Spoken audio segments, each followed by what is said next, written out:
Alors depuis maintenant plusieurs années, des témoignages de survivants de la Shoah plus intimistes sont organisés en Israël.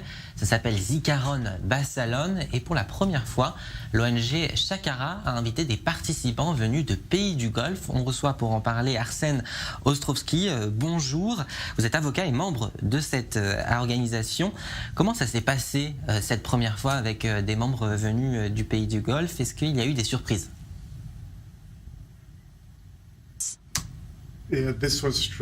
C'était véritablement une expérience incroyable. Je suis allée à Yad Vashem, j'ai fait les camps de la mort, mais ça, c'était vraiment quelque chose vraiment incroyable, unique dans l'histoire. J'ai vu des gens du Moyen-Orient de partout, j'ai vu des gens du Golfe, j'ai même vu des gens d'Arabie Saoudite qui étaient en train de pleurer, qui étaient en train d'exploser en sanglots. Et c'était quand ils écoutaient les récits des survivants d'Auschwitz et ils racontaient leur histoire. Et quand je les voyais pleurer, je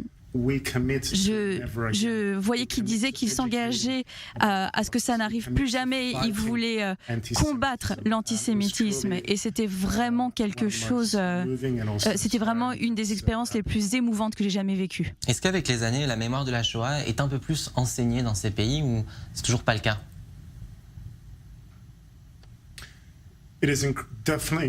Oui, c'est vraiment en augmentation aujourd'hui, surtout dans les pays avec lesquels Israël a des accords. Et beaucoup de personnes du Moyen-Orient se sentent concernées. Et cette initiative, cette cérémonie que nous avons tenue, c'était une initiative des membres du Golfe, ceux qui étaient venus en Israël il y a quelques mois et qui avaient visité Yad Vashem et qui avaient été très émus.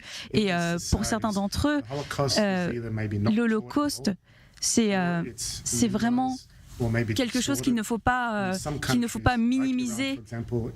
Et dans beaucoup de pays, on nie l'Holocauste, on nie la Shoah. Donc pour beaucoup d'entre eux, c'était important pour eux qui étaient allés à Yad Vashem et qui avaient entendu des histoires et qui avaient vraiment vu de leurs propres yeux. Et pour eux, le fait d'entendre des survivants, c'était vraiment quelque chose de très important. Et quand ils étaient venus en Israël, ils s'étaient vraiment engagés, quand ils reviendraient dans leur pays, à enseigner la Shoah. Est-ce que selon vous, les accords qu'a signé Israël avec ces pays du Golfe, Bahreïn, les Émirats Arabes Unis, ça va aider à enseigner cette mémoire de la Shoah, justement? Absolument.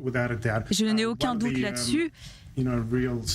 Et c'est une des véritables actions les plus tangibles et les plus concrètes.